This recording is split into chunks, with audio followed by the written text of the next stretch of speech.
Bonjour, Laure Dupré-Lavigne, bienvenue sur ma chaîne YouTube dans un premier podcast. Donc aujourd'hui, j'ai le plaisir d'accueillir Karim B, auteur du livre sorti aux éditions du Lys Bleu et dont le titre est Un homme et demi. Donc, il vient nous parler ici de son histoire très marquante au milieu d'une famille de PN, donc de pervers narcissiques et d'un père psychopathe. Donc, par discrétion et vis-à-vis de son métier, de son entourage, il a choisi donc de faire cet entretien sous ce format. Et cette histoire va très certainement résonner en vous. Et donc, je vous invite à rester donc jusqu'au bout. Voilà. Alors, bonjour Karim et bienvenue. Bonjour Laure et merci de m'accueillir. Bien écoute, on va se tutoyer, hein, on va faire, voilà, puisqu'on a eu l'occasion d'échanger beaucoup. Donc en fait, donc j'ai lu ton livre entièrement, que tu avais posté sur un des commentaires par rapport à une vidéo. Et j'ai trouvé très opportun finalement de t'inviter. Et dans ton livre, donc, tu racontes toute la chronologie d'une vie auprès de parents hautement toxiques, hein. Quand je dis hautement toxiques, on le comprendra après par rapport à tout ce que tu vas nous raconter. Donc, tu parles de ta mère, hein, qui s'appelle Caroline, que tu nommes Caroline, donc qui est un être égocentrique, sans empathie, responsable, très laxiste, et puis d'un père que tu nommes Brahim, qui est un être violent, extrêmement sadique. Donc, je pense que le terme psychopathe n'est vraiment pas exagéré, hein. Alors, est-ce que tu peux nous décrire un petit peu ici, hein, à tous nos amis qui nous écoutent, est-ce que tu peux nous décrire le profil en fait de Brahim et de Caroline? Oui, bien sûr, je peux avec des mots simples. Pour commencer, c'est vrai que la description que je peux faire d'eux, ça va directement mettre le ton sur ce qu'ils sont. C'est-à-dire que des personnes complètement différentes, complètement insensibles, complètement dépourvues d'émotions ou de sentiments, autant envers eux-mêmes qu'envers les autres. Deux personnes qui se sont rencontrées et qui ont procréé sans forcément de raison valable, parce qu'on sait que pour procréer, il faut de l'amour, il faut faire l'amour, il faut ensuite vouloir des enfants et vouloir s'occuper d'eux. Sauf qu'on a une mère insensible, ou une génitrice plutôt, qui a mise bas, comme on dit, parce que je préfère mettre le temps sur ce que vraiment est la réalité dans mon histoire. Et un géniteur qui a peut-être oublié de se protéger, vous savez, pour avoir ce rapport sexuel avec sa victime, j'ai envie de vous dire peut-être, ou sa demi-victime. Mmh. Et donc il en est sorti des enfants qui ont été le produit de cette copulation, et des enfants dont ces deux-là ne se sont pas occupés, des enfants sur lesquels ils se sont défoulés, sur lesquels ils n'ont rien apporté de beau ni de bon, et ont su exploiter. Vous savez, on peut avoir des contraintes dans nos vies qui nous poussent à faire certaines choses, mais dans leur cas, ça a été un mélange d'un grand n'importe quoi, dans le sens où on n'a vraiment rien eu de leur part. C'est-à-dire qu'on a été pondu, on a été nourri, comme on peut nourrir des bêtes peut-être, on a été exploité, puisque notre géniteur a ouvert des commerces dans lesquels il nous a fait bosser jour et nuit. Notre génitrice nous a abandonnés très jeunes, il ne s'est pas retourné sur ses infamies, sur son infamie de l'abandon, et cela a permis à notre géniteur, de par sa violence, son autorité, son sadisme, de nous faire bosser sans pitié, et surtout avec un terrorisme totalement démesuré, dont on a mis de nombreuses années à se réveiller.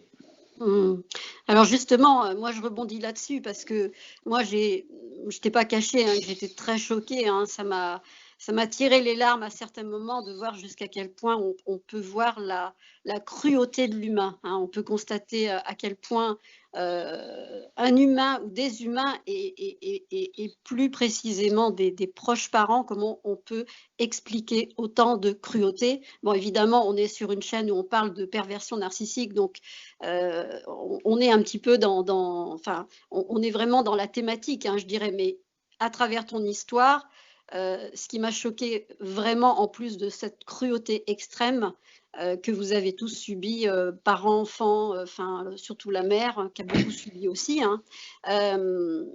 Comment il est possible finalement que personne, l'entourage familial, l'entourage, les voisins, vous étiez dans un commerce et que personne n'ait pu dénoncer finalement le danger et la terreur que vous avez vécu.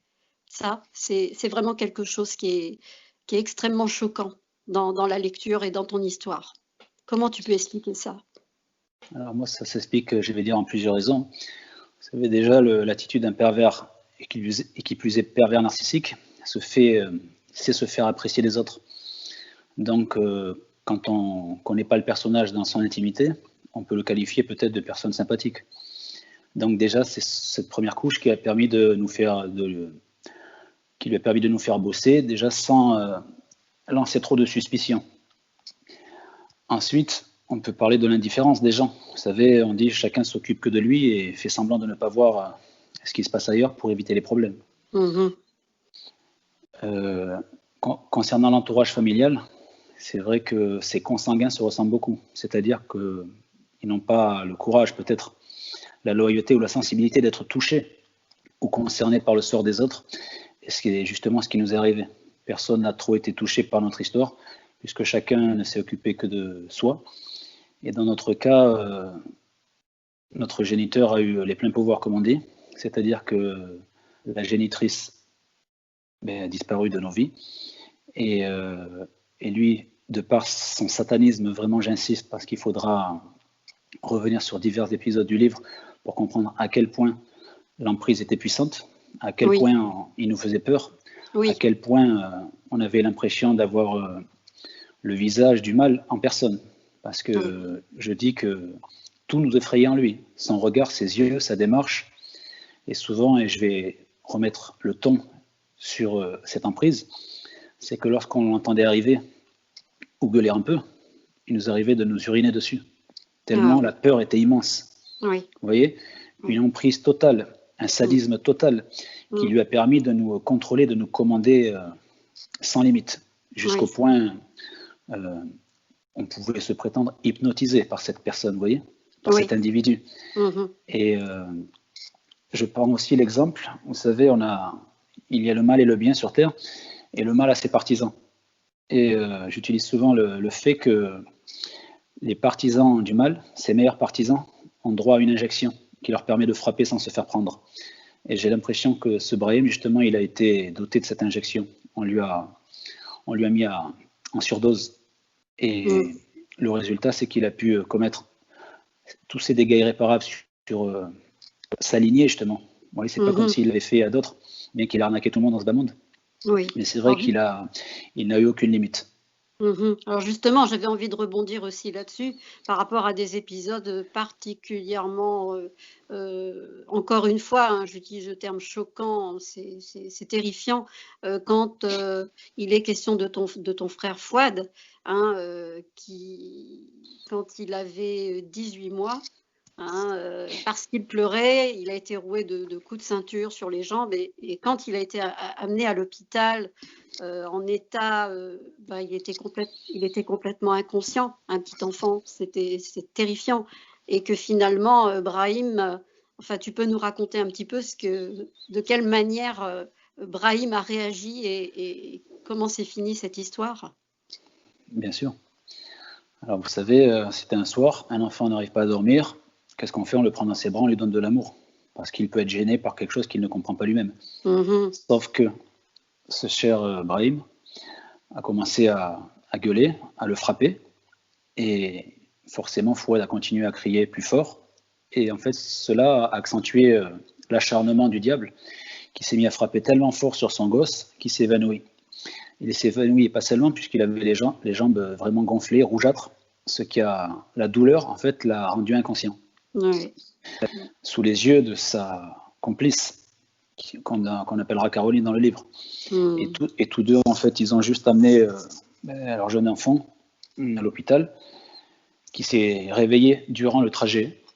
Et le médecin qui a guéri et soigné Fouad a bien constaté que c'était des violences physiques commises par un être humain, donc par son Oui, père. oui, Et malgré tout, malgré la vision d'horreur, parce que quand vous voyez un enfant, un adulte déjà se prendre des roustes, c'est difficile, mais quand vous voyez un bébé de 18 mois se prendre de telles roustes et que vous ne levez pas le petit doigt justement pour dénoncer, vous devenez aussi complice de la folie humaine au point de taper tellement fort sur un enfant que même sur un adulte. Vous voyez, on ne le frapperait pas de cette manière-là. oui. Et il n'y a pas eu de non-assistance, il n'y a pas eu de plainte, il n'y a pas eu de dégâts. Il a juste fallu justement que le faussaire jure qu'il ne recommencerait plus et le médecin s'est tué, tout simplement. Et c'est ça qui est incroyable. C'est ça qui est incroyable.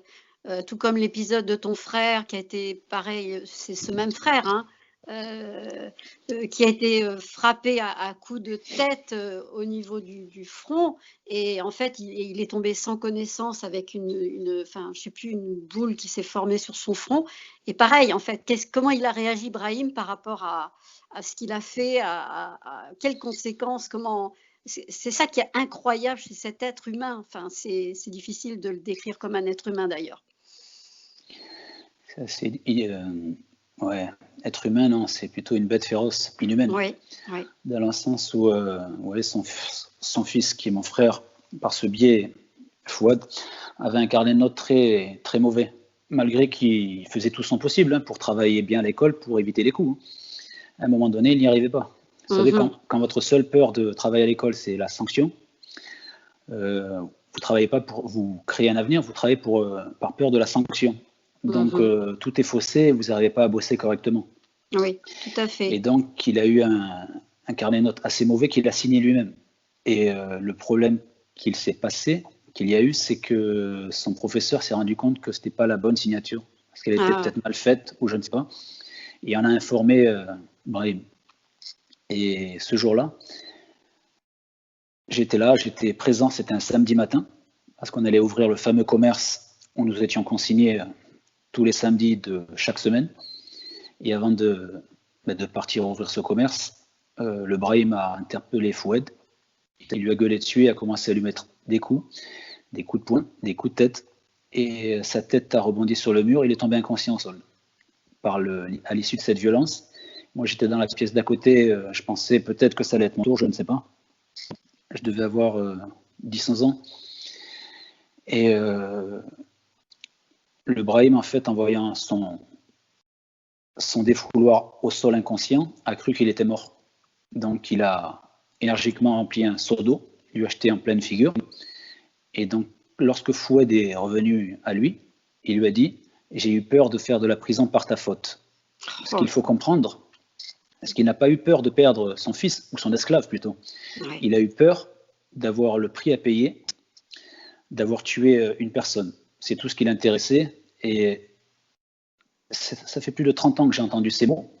Et aujourd'hui, ils me font le même effet. Comment un être humain a pu traiter son enfant de telle sorte?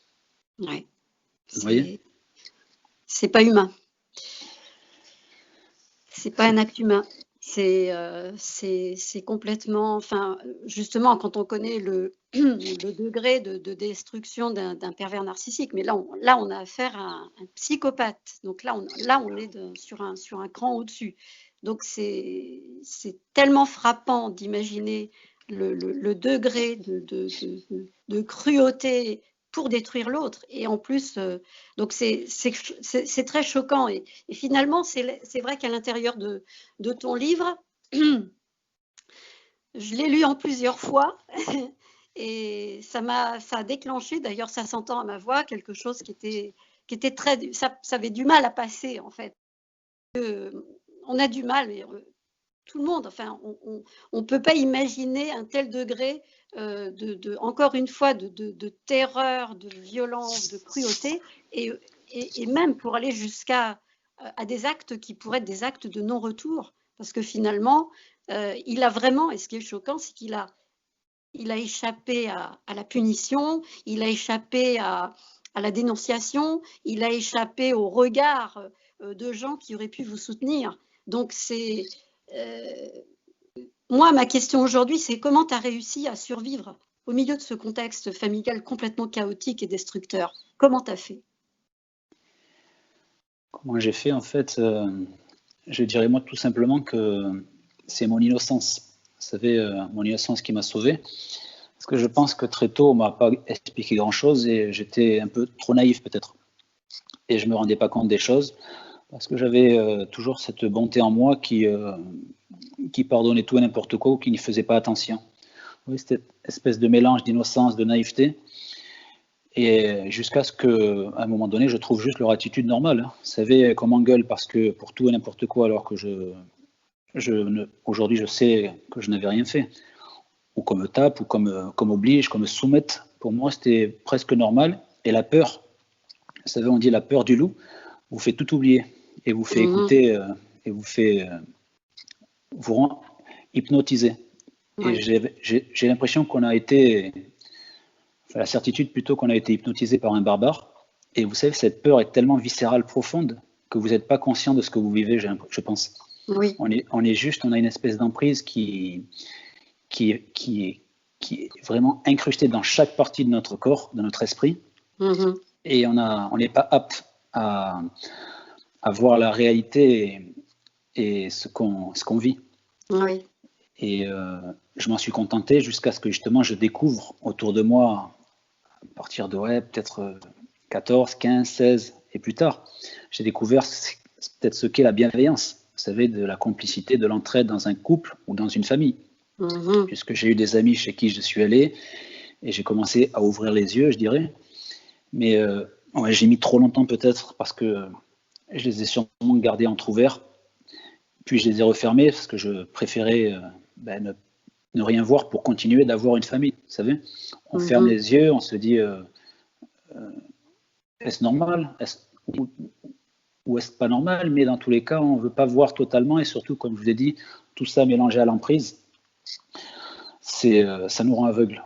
Voilà, pour faire simple, si vous me demandez comment j'ai fait, c'est un mélange de tout ça, un gros milkshake qui fait qu'on n'est pas conscient, on n'est pas apte, on n'a pas la clairvoyance et la lucidité.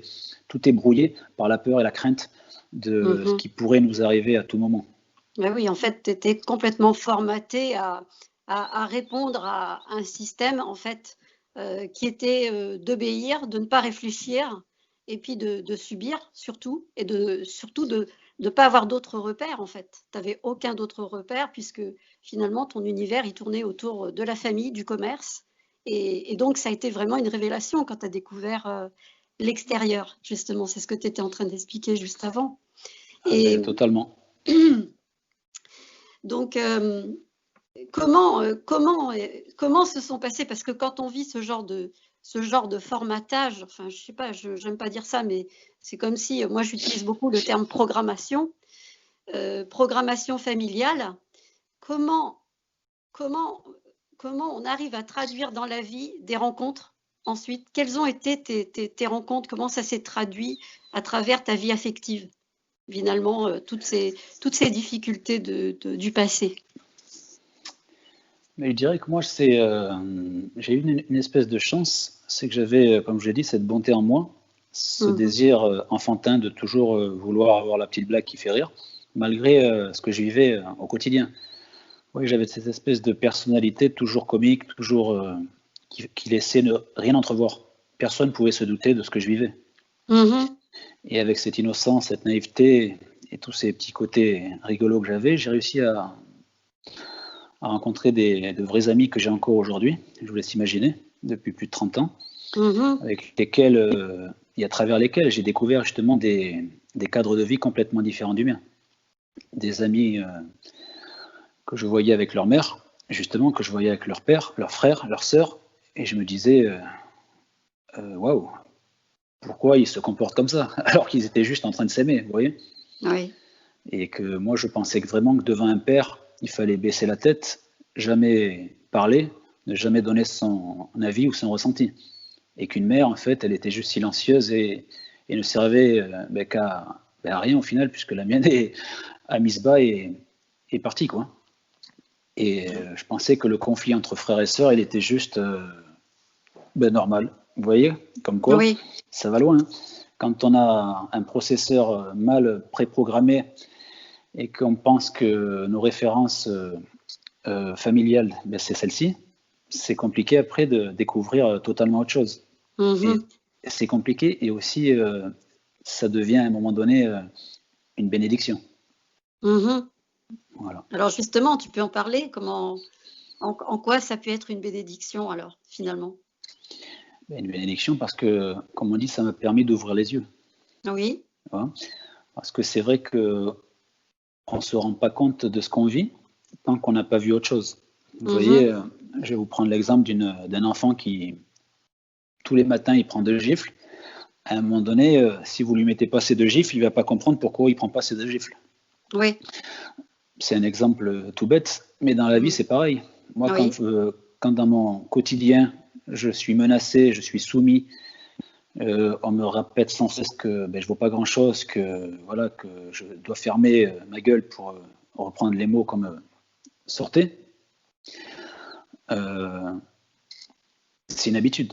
C'est juste un format normal. Pour moi, qu'une famille, elle représentait vraiment la soumission chez le père, l'abandon chez la mère et les conflits chez les frères et sœurs. Oui. Et comme je vous ai dit, j'ai découvert totalement autre chose progressivement.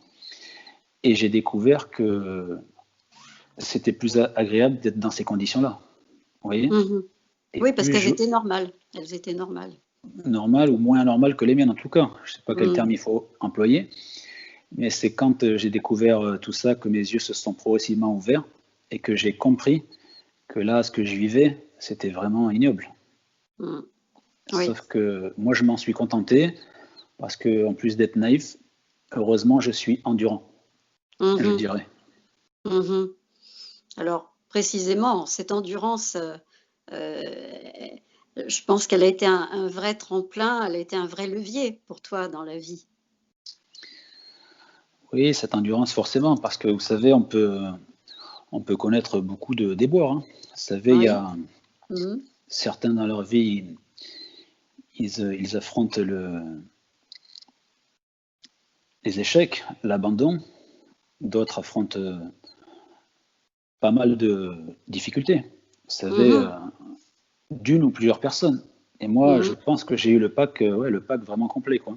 C'est-à-dire que la perversion, l'abandon, l'humiliation, la soumission, l'exploitation, j'ai eu tout ça.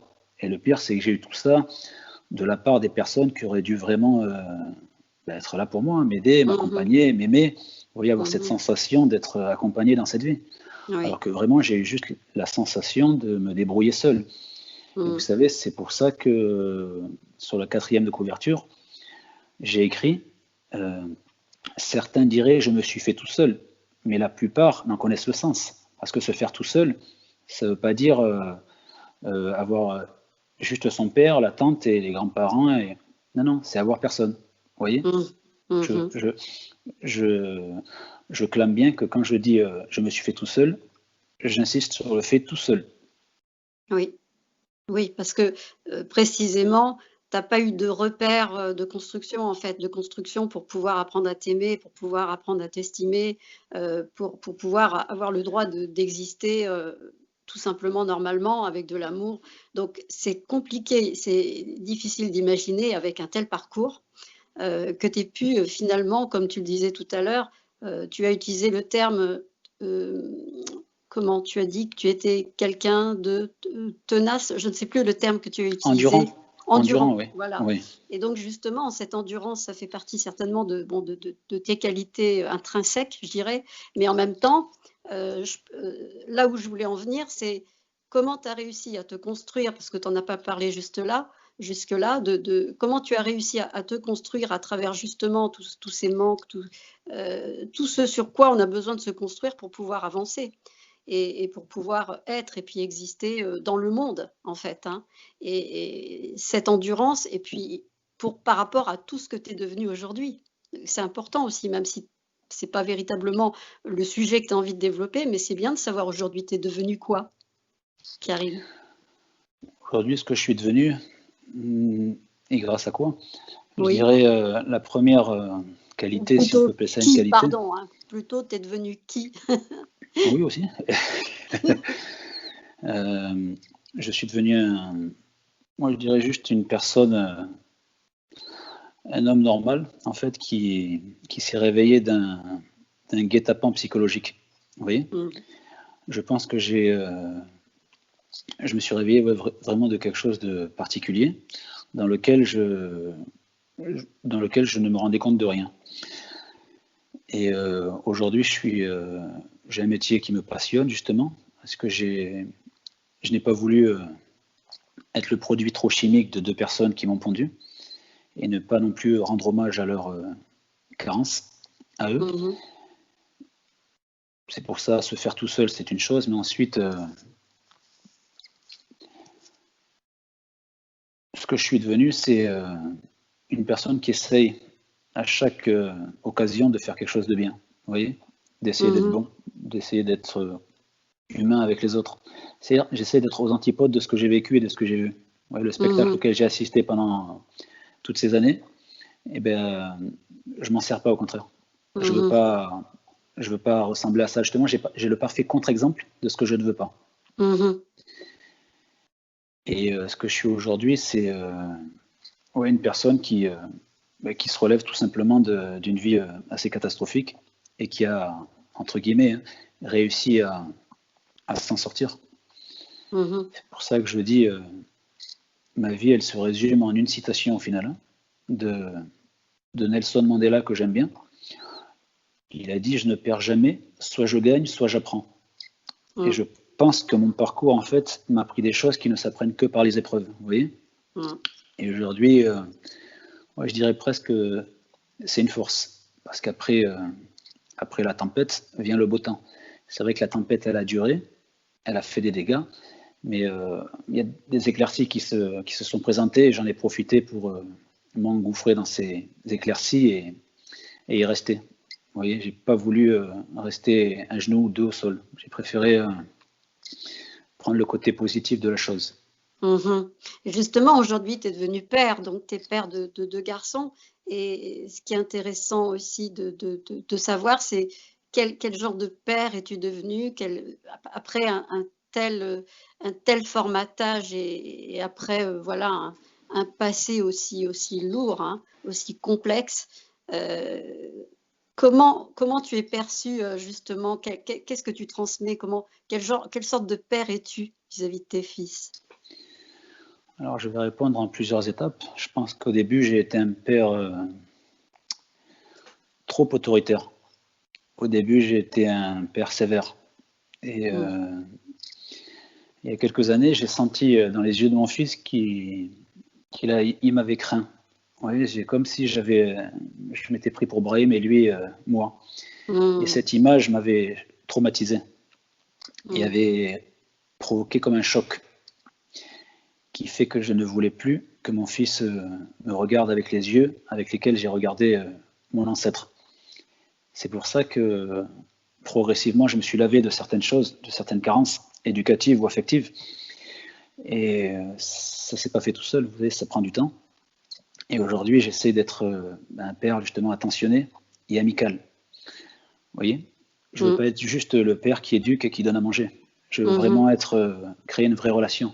Et j'essaie d'armer justement mes fils avec mes mots, des souvenirs concrets, avec des moments qu'on partage, des vacances, des blagues qu'on se fait ensemble, on rigole, et que jamais justement à leur tour ils ne souffrent à cause de ma négligence. Vous voyez, parce que j'aurais négligé le fait de leur expliquer certaines choses. Je veux qu'ils se protègent du genre d'individu que j'ai pu supporter dans ma vie, malgré mon désir de paix. Et surtout, j'ai envie de vous dire, puisqu'on parlait d'innocence tout à l'heure, je fais tout ça pour une chose, parce que je souhaite aussi que leur cœur reste innocent. Oui, parce que la perte de l'innocence, elle peut transformer certaines personnes soit en meurtriers, à cause de leur vengeance, soit en légumes, parce que la souffrance a été trop grande. Oui. Et aujourd'hui, je veux leur épargner tout ça. Je veux qu'ils gardent cette espèce d'innocence du cœur, tout simplement. Et c'est un travail de tous les jours. Est-ce que tes enfants sont au courant de ton histoire? Est-ce que tu as eu à certains moments, voilà, l'occasion de leur parler de certains, sans rentrer vraiment dans les gros traumatismes, mais Tes enfants sont-ils vraiment au courant vraiment du fond de ton histoire? Alors, Adam qui a 15 ans, qui va faire 16 ans au mois de mai, il est au courant en partie, puisqu'il a vécu des choses avec moi, comme vous allez le découvrir dans le livre. Et Dan, qui est trop petit encore, je l'ai épargné justement de toutes ces histoires, mais Adam a vécu des choses et je vois qu'il a eu besoin de comprendre certaines choses. Je lui ai expliqué et le pourquoi on voit plus telle ou telle personne, et de lui-même il le comprend. Oui, c'est comme si en fait je lui avais expliqué quelque chose que je n'avais pas besoin d'expliquer puisqu'il était déjà dans cette même idée que des gens ils voulaient pas fréquenter ce genre d'individu pour plein de raisons. Vous savez, l'amour, un enfant, il est innocent, il ment pas. Il donne ce ressenti, on dit la vérité sort de la bouche des enfants. Et quand vous êtes une personne qui donne pas d'amour aux enfants, ils vous le rendent bien, il paraît. Et là, ben, justement, Adam le rend bien à ceux qui le méritent tout simplement.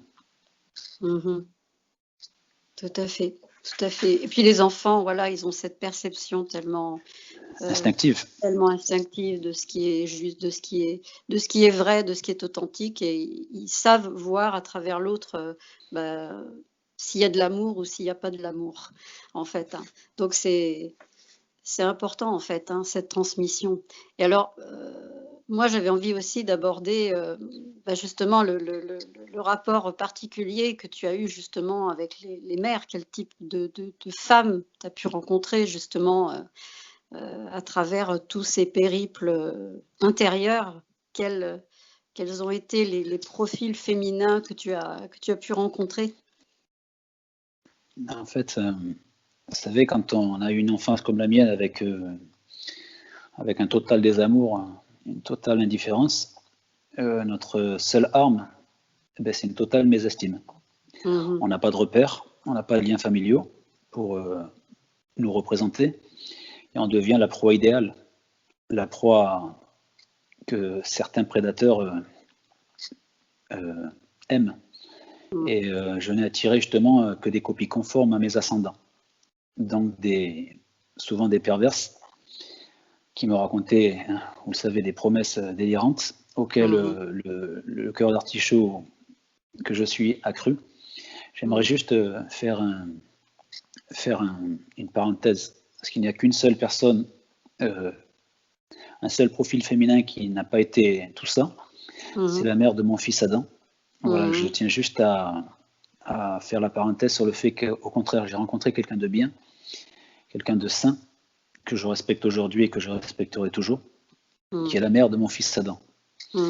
Donc, mis à part elle, c'est vrai que tout le reste, ça a été vraiment très complexe parce que j'avais ce besoin d'aimer, d'être aimé, qui me voilait la réalité. C'était juste un besoin d'être aimé, c'était pas vraiment de l'amour, de leur côté encore moins. Ce sont des gens qui ont voulu profiter peut-être de ma naïveté, comme je vous ai dit, ça doit être écrit sur mon front, je suis naïf. Après, je suis quelqu'un qui m'en sort plus ou moins, donc je devais être un bon parti peut-être, parce que ces genres de criminels ne s'en prennent pas à des gens, à des mauvais partis. Donc ils avaient sûrement des choses à récupérer chez moi, peut-être de l'argent, peut-être autre chose, je ne sais pas. Et c'est vrai que j'ai pardonné justement des choses, c'est pas des infidélités ou quoi, mais c'est des crises, tout ça, à force, ça épuise. Vous voyez. Et donc, à force d'être manipulé, vous en avez ras-le-bol, et après la personne, justement, elles savent revenir sur leurs excédents, sur leurs excès, donc elles reviennent vous pardonner. Le problème, c'est que ces gens n'ont pas de limite, c'est-à-dire que ça devient de l'acharnement, vous voyez. Pour ne pas dire un assassinat via leurs incohérences et leur plaisir ou leur désir dissimulé de m'abattre. Bizarrement, vous savez, on attire toujours le même profil de personnes tant qu'on ne sait pas soigner. Et vous savez, on parle d'énergie, et les mauvaises énergies s'attirent aussi. Et l'énergie que je devais dégager concernant la jante féminine, elle ne devait pas être toute rose, toute belle. Donc j'ai amené à moi des personnes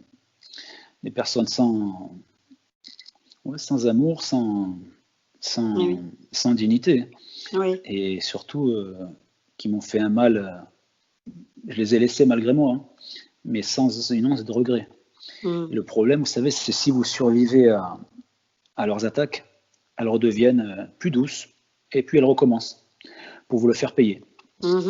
Et ce même scénario, il peut se répéter jusqu'à la mort. Ouais. Si vous ne partez pas, ou si vous ne parvenez pas à partir ou à vous échapper de leurs griffes, parce que c'est des griffes invisibles. Elles ont l'air toutes gentilles, toutes belles, mais c'est vrai que les perverses en elles-mêmes, ou les perverses hommes ou femmes, hein, parce que comme vous le savez, ça va dans les deux sexes, c'est terrible. Parce que il y a plusieurs étapes, et aujourd'hui, avec l'expérience, je me suis aperçu que chaque étape de la perversion a été respectée par toutes, de mon côté. C'est-à-dire qu'il y a eu la phase lune de miel dont vous avez déjà parlé. Il y a eu la phase avec, on commence par 1-2 reproches, on commence à doucement rentrer, à planter ses griffes. Et ensuite, il y a l'emprise qui commence, et puis il y a la soumission jusqu'à la mort. Hein. Sauf que je me suis arrêté à l'emprise. J'ai pas passé l'option soumission et l'option mort comme certains ont pu subir, j'imagine. Parce que nombreux sont ceux qui n'en ressortent pas de ce genre de personnage. C'est certain. Comment tu as réussi, toi, à t'en extraire? Comment tu as réussi à couper? Comment tu as réussi à sortir de ces histoires? Eh bien, à chaque fois, j'avais. Je patiente beaucoup, justement, jusqu'à m'en épuiser, jusqu'à même m'en donner la gerbe, hein, pour ne pas être mal poli. Je pardonne beaucoup en me disant, si elle revient, c'est que peut-être qu'elle regrette. Je peux pardonner qu'elle ait des imperfections, puisque ces imperfections à côté des imperfections de mes géniteurs, c'est pas grand-chose. Vous voyez, comme moi, j'ai eu vraiment une vision extrême des imperfections, je pouvais pardonner beaucoup. Oui. Sauf que c'est vrai que ces imperfections-là, elles ne font que grandir. Vous voyez, ça ne s'arrête jamais. C'est-à-dire que ça ne devient plus des imperfections, ça devient des pathologies. Et quand je me rendais compte justement qu'il n'y avait pas d'issue avec ces personnes-là, je prenais vraiment, c'était une souffrance, puisque je n'avais pas de repère pour me retourner, pour m'accrocher ou quoi. Donc, je décidais malgré tout, vous voyez, là où peut-être a été ma force, c'est de m'en séparer malgré tout. Alors que j'avais besoin d'être aimé, alors que j'avais besoin de quelqu'un, j'avais besoin d'amour et d'en donner. Mais je prenais le choix de me séparer de ces gens, mais vraiment in extremis. C'est-à-dire qu'il n'y avait pas d'autre choix, vous savez. C'est quand vraiment la communication était rompue et que la haine, elle commençait à s'installer. Vous voyez, j'attendais vraiment le dernier recours avant de me séparer de ces personnes. Contrairement à des personnes équilibrées qui auraient stoppé la relation depuis bien longtemps. Moi, j'encaissais jusqu'au point de non-retour. Oui, et puis la limite, le seuil de tolérance chez toi, il a été plus que largement dépassé, puisque voilà, comme tu dis, à travers ta famille. Et moi, il y a quelque chose qui m'interpelle, c'est que tu disais il y a quelques minutes, tu parlais de la maman de ton premier fils, cette personne que tu as vraiment hautement en estime. Et justement, cette personne n'était pas du tout un profil toxique. Alors, c'est intéressant justement de constater que avec cette personne, ça n'a pas pu fonctionner.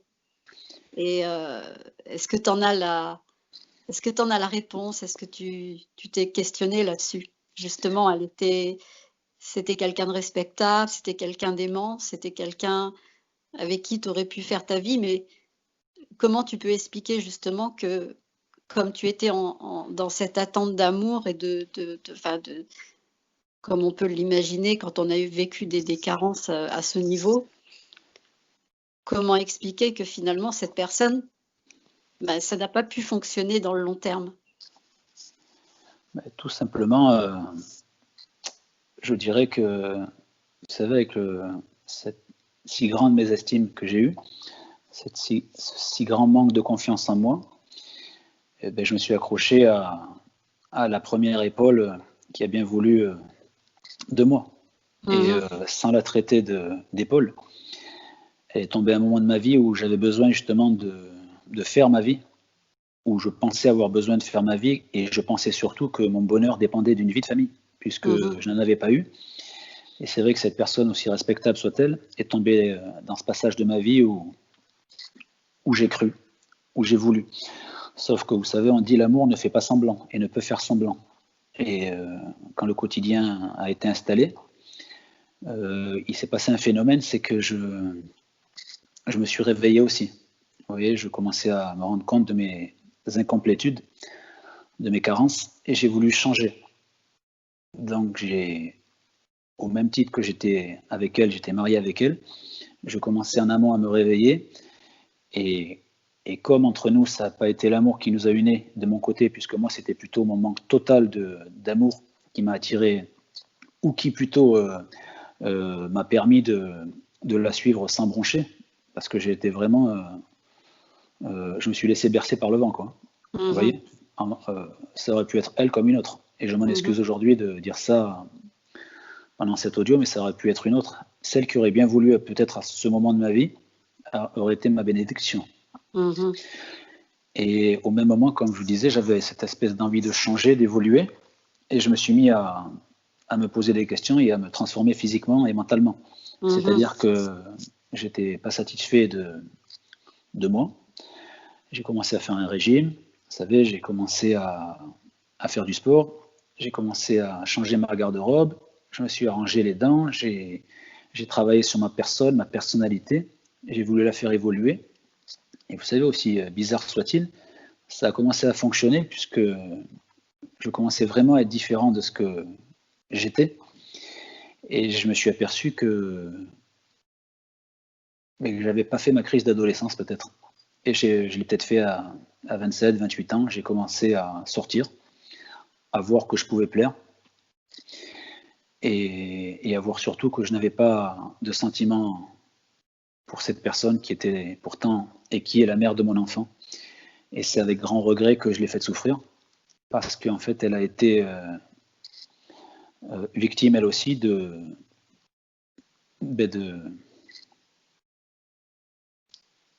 ma crise d'adolescence. Que j'ai fait un peu tard.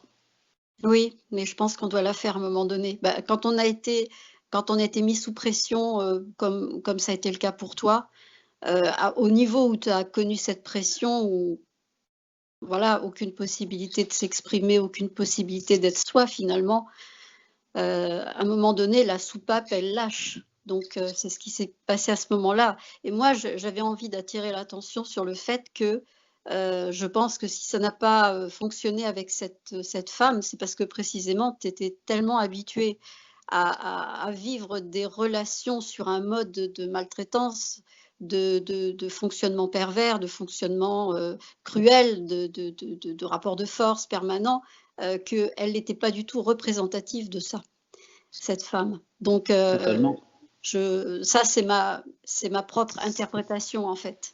Donc, ça ne pouvait pas fonctionner puisque ce n'était pas ton modèle, ce n'était pas ton repère psychologique, finalement. Il y a de ça, sûrement, bien sûr. Parce que, comme vous dites, j'ai souvent eu le tableau, moi, de familial d'un chaos total, c'est-à-dire avec de la violence. Et elle, c'est vrai qu'elle était arrivée toute douce, toute gentille, toute saine, sans problème, sans rien. Peut-être que tout ça, ça m'a vite ennuyé. C'est un mélange de tout ça. Tout ça couplé à ma crise d'adolescence et à mon réveil un peu tardif, ça a créé les dégâts qu'on a connus, sauf que c'était divorcé à l'amiable. Vous savez, on a fait les choses à l'amiable et on s'est toujours bien entendu. C'est pour ça qu'aujourd'hui, je ne veux absolument pas qu'elle puisse se sentir dévalorisée à travers mon témoignage, loin de là. Ouais, non, je crois pas, non, c'est sûr.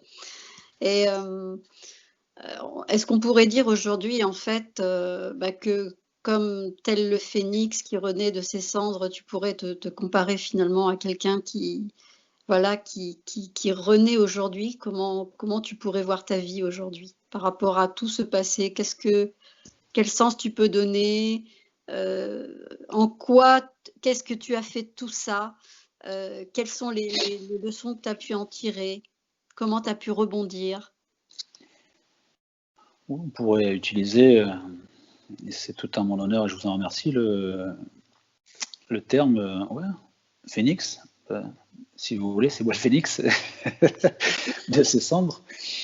On pourrait utiliser cette métaphore, mais comme je vous ai dit aujourd'hui, moi je suis un homme simple qui aime la simplicité, parce que j'ai été, comme vous l'avez compris, entouré de personnes pour lesquelles l'état de mon cœur n'avait aucune importance et auxquelles je me suis fatalement accroché pour éviter d'être seul. Aujourd'hui, je dirais que même si c'est pas facile, je sais qu'il vaut mieux être seul que mal accompagné. Et vous savez, cette citation, elle est à respecter au plus tôt. Parce que je peux comprendre que la solitude fasse peur, mais si je vous pose la question, qu'est-ce qui vaut mieux, la solitude ou un entourage toxique? Vous voyez, dans tous les cas, la solitude devient vitale. Si on doit hésiter entre les deux, et surtout, elle devient vitale pour éviter une mort lente et programmée par l'indifférence, justement, de ce fameux entourage toxique. Donc, si j'avais une leçon à tirer aujourd'hui, c'est celle-là. Se délester de chaque personne toxique, parasite, et arriver à avancer. Parce que, vous savez, dans la vie, quand on sait fermer une porte, il y en a une autre qui s'ouvre. Et c'est vrai que moi, j'avais pas mal de mauvaises portes ouvertes. Ça a créé beaucoup de courants d'air. Ça a été une avalanche que vous avez découvert dans le livre. Oui. Et aujourd'hui, moi, je dis qu'il faut avoir peur de rien. Il faut faire confiance en la vie. Il faut avoir confiance en soi. Et aujourd'hui, je m'en sors plutôt pas mal, quoi. Qu'est-ce qui a déclenché pardon, excuse-moi, je t'ai coupé. Qu'est-ce qui a été le déclic pour l'écriture de ton livre? L'écriture de mon livre, mais bizarrement, c'est ma dernière expérience amoureuse avec laquelle ça s'est fini douloureusement parce qu'il y avait des symptômes de perversion chez elle. C'est elle qui m'a, en entendant mon histoire justement, qui m'a conseillé d'écrire ce livre parce que aux antipodes, son histoire, elle était des plus calmes. Vous voyez, elle avait une famille, tout le monde s'entend bien, tout le monde sait bien, tout le monde c'est chouette. Et c'est vrai que moi, c'était l'ouragan comparé à elle, et elle ne comprenait pas que mon histoire soit aussi violente, aussi terrible, et qu'elle ne soit pas mise peut-être à la lumière. Donc c'est vrai que, vous savez, de chaque relation, on peut tirer quelque chose de bon. C'est vrai qu'elle m'a fait galérer, mais elle m'a fait indirectement écrire un livre, parce que c'est sous son conseil que j'ai écrit le livre, et au final, j'en suis plus que satisfait, parce que ça m'a quand même pris 2 ans et demi de ma vie pour retrouver les bons mots, même si certains font rire ou sont peut-être assez aiguisés dans le livre. Oui. Vous avez lu, ouais, c'est rigolo. Ah oui, il y a une recherche, mais je crois que j'ai jamais vu les termes la manière et les adjectifs pour nommer Brahim et nommer Caroline.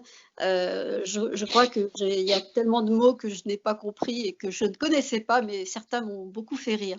Il y a une vraie recherche pour les nommer et pour pouvoir définir qui ils sont. Et là vraiment, il y a un panel de termes incroyable.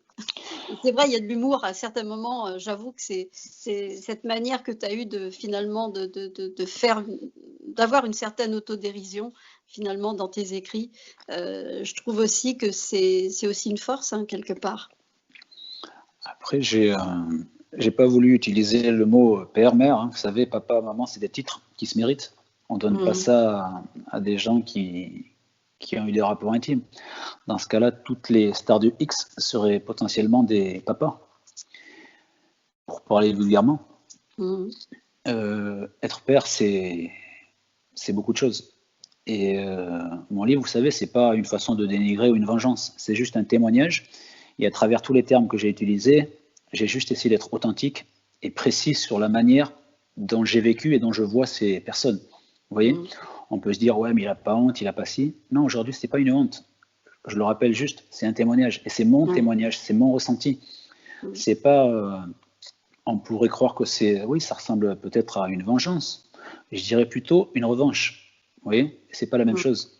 Une revanche dans le sens où j'ai réussi à mettre par écrit tout ce que j'ai vécu et tout ce que, justement, j'ai ressenti durant cette longue période de 40 ans. Et que ce désastre, il a commencé par la faute de 2 personnes. Vous savez, je vais dire une phrase qui peut faire sourire. Si on me demande qu'est-ce que vous reprochez à votre père, en gros, je lui dirais simplement de ne pas avoir mis de capote. C'est triste d'en arriver à dire ça, mais c'est vraiment... il n'y avait pas d'intérêt que cette personne ait eu des enfants.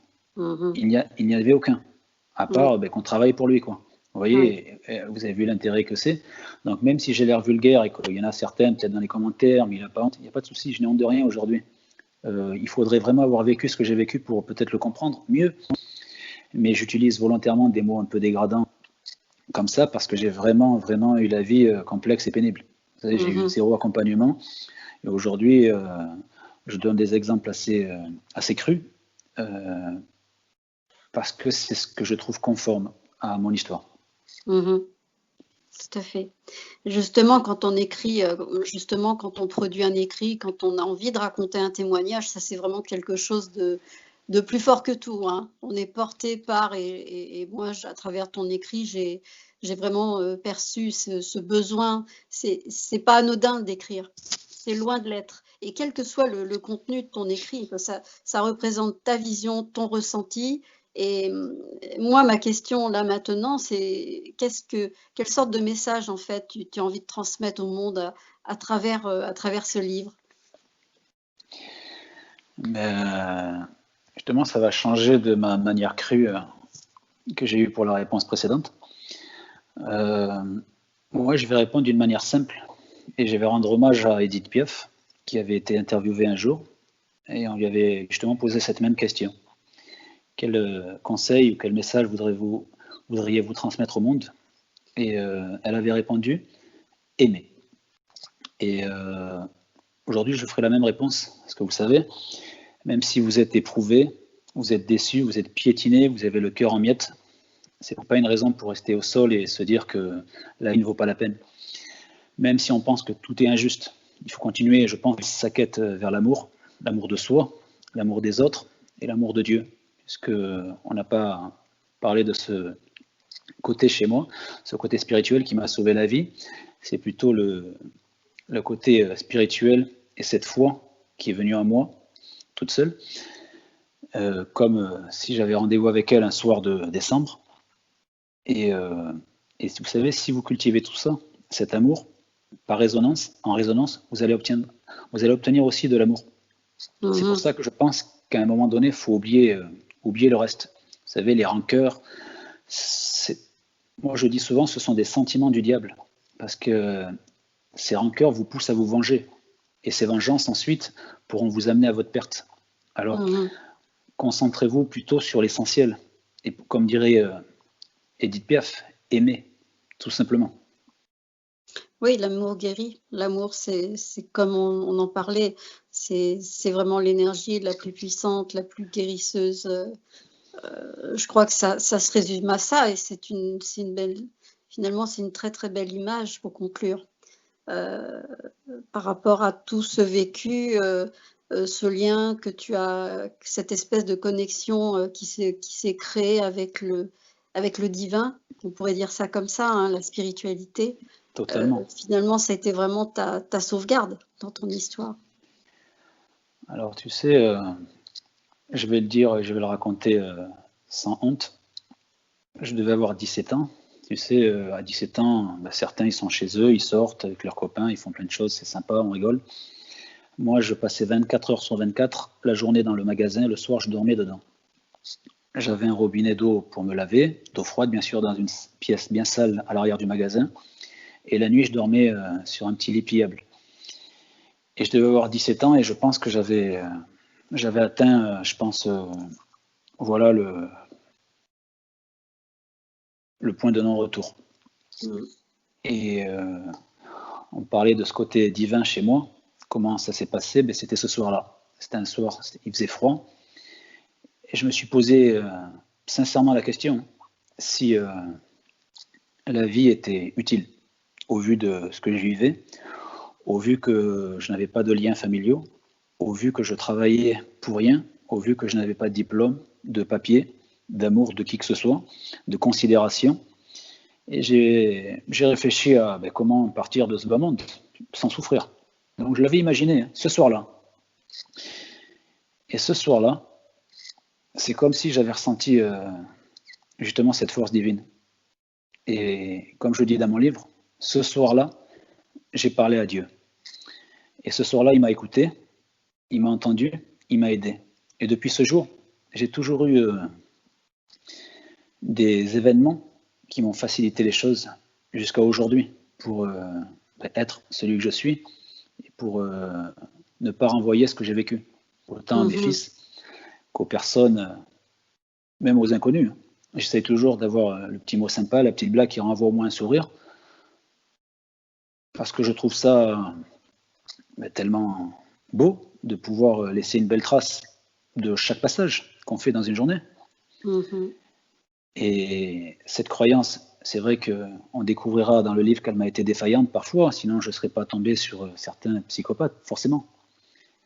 Mais après, elle m'est revenue à chaque fois, elle me revenait de plus en plus forte, jusqu'à aujourd'hui être essentielle et vitale à mon parcours, et peut-être au reste de temps qu'il me reste à vivre en ce bas monde. Oui. En tout cas, on te souhaite vraiment le meilleur pour la suite, parce que si tu as vraiment réussi à dépasser tout ce schéma, d'avoir dépassé tout ce qui a constitué le gros de tes épreuves, j'allais dire le meilleur maintenant reste à venir. Ouais, après, je pense que, et je le dis souvent d'ailleurs, je vais vivre les meilleures années de ma vie maintenant. Parce que tu sais, avant, je pense que je ne me posais pas trop de questions. Et à un moment donné, je me suis posé des questions. Et la grande différence d'avant, aujourd'hui, j'ai les réponses. Et maintenant que j'ai les réponses qui me permettent de m'accomplir et d'avoir tout compris, c'est là où je suis prêt justement à commencer ma vie. Et peut-être que ce jour est le commencement de ma vie. Et tout le reste ne sera pas à oublier, mais sera plutôt à camoufler pour ne pas donner trop d'importance à tout ça. Parce que ça a été vraiment violent, mais surtout ça a duré dans le temps. Oui.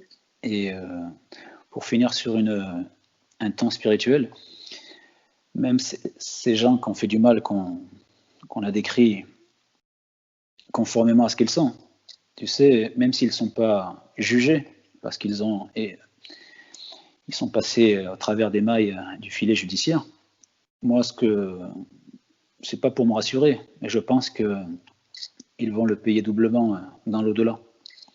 Donc, je pars du principe que tout mal revient à celui qui le fait. C'est comme le bien. Tout est noté et forcément, nombreux seront ceux qui seront sanctionnés ou récompensés. Oui. Et nous, on n'a pas de pouvoir là-dessus. Simplement, c'est vrai que dans ton histoire, la justice aurait pu vraiment être tranchée. Dans une histoire comme la tienne et dans beaucoup d'autres que j'ai entendues déjà, mais c'est tellement flagrant dans ton histoire, on se dit mais quelle injustice totale, quoi. Donc vraiment, ce qui est intéressant, c'est le beau message d'espoir que tu laisses, c'est-à-dire que c'est vraiment ton lien avec Dieu, ton lien avec la spiritualité qui a vraiment été une sauvegarde, une manière de pouvoir survivre finalement et puis de trouver du sens à ta vie, en fait. Donc ça donne espoir par rapport à la personne que tu es devenue aujourd'hui, vraiment. Et c'est pour cette raison aussi que j'avais envie que tu témoignes. Hein. Je me disais que ça pouvait beaucoup servir à tous nos amis qui nous écoutent, hein, qui sont concernés par ces difficultés relationnelles avec des nuances pour chacun. Mais comme je te disais, il n'y a pas forcément il n'y a personne qui a le monopole de la douleur ou de la souffrance, parce qu'on a tous des niveaux de sensibilité différentes ou différents, et on peut être complètement, comment dire,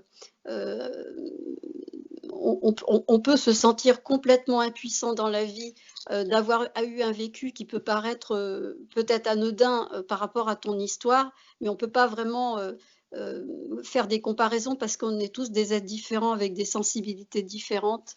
Donc, en tout cas, ce que moi j'ai trouvé d'intéressant à transmettre à travers ton témoignage, c'est que, eh bien, en ayant vécu un truc mais hyper dur, hyper hard, comment on peut s'en sortir. Et moi, voilà, c'est ce que j'ai envie de transmettre à tous ceux qui nous écoutent, à tous nos amis qui nous écoutent, eh bien qu'on peut s'en sortir, on a les moyens de s'extirper à un moment donné. c'est une question, voilà, une question de moment, une question de personnalité, mais on a toujours il y a forcément une porte de sortie, il y a forcément une issue. Donc en tout cas, toi, tu en es le témoin et je t'en remercie en tout cas. Je te remercie, Karim, hein, d'avoir participé, d'avoir accepté, hein. Au départ, je souhaitais que cet entretien se fasse en visuel parce que j'ai l'habitude de le faire comme ça. Mais je trouve que c'est intéressant aussi de l'avoir fait sous ce format. En tout cas, j'espère que tous ceux qui nous écoutent eh bien, ont apprécié en tout cas ce témoignage, cette authenticité que tu as montrée, cette humilité aussi, parce qu'il faut avoir de l'humilité aussi pour mettre tout ça sur la table et puis le partager. Voilà. Et puis de l'offrir, parce que finalement, pour moi, c'est un cadeau pour tout le monde, hein. Et puis, qu'est-ce que je voulais dire? Si des personnes, qui t'ont écouté, souhaitent, en fait, se procurer ton livre, eh bien, ils pourront, aller en dessous sous la description, hein, sous la description de cette vidéo, ils pourront retrouver le lien de ton livre, hein, s'ils souhaitent, se le procurer. En tout cas, franchement Karim, je suis ravie de de cet entretien. Je suis ravie, voilà, que tu aies accepté et puis, eh bien, je te souhaite une belle suite, hein, en tout cas. Je te remercie, Laure, pour ton invitation encore une fois et je souhaite une belle suite à tous les gens qui ont connu des déboires aussi. Et comme tu dis, la vie, elle n'est pas finie, elle est belle et il faut juste savoir échapper à certaines épreuves, se relever en faisant preuve de patience, de résilience et refuser de subir. Oui, Et les portes s'ouvriront. C'est ce que je dirais pour conclure. oui, c'est vraiment, c'est une belle conclusion. En fait, c'est frapper ou alors demander et vous recevrez, en fait. Voilà. C'est ça. Écoute, c'est une belle note pour la fin. Écoute, je te dis à très, très bientôt. Je te remercie Karim. Je souhaite une excellente écoute et je remercie à tous ceux et toutes celles qui nous ont, écoutés jusque-là. En tout cas, je vous dis à très, très bientôt tous et puis n'hésitez pas donc, à liker cette vidéo, donc à la partager. Je pense que vraiment ça pourrait éveiller beaucoup de personnes et puis, voilà, abonnez-vous, donc à ma chaîne si ça n'est pas encore fait. Puis je vous dis à très, très bientôt donc, pour une prochaine vidéo ou un prochain podcast. Voilà. Merci, au revoir. Au revoir Karim. Au revoir, Laure.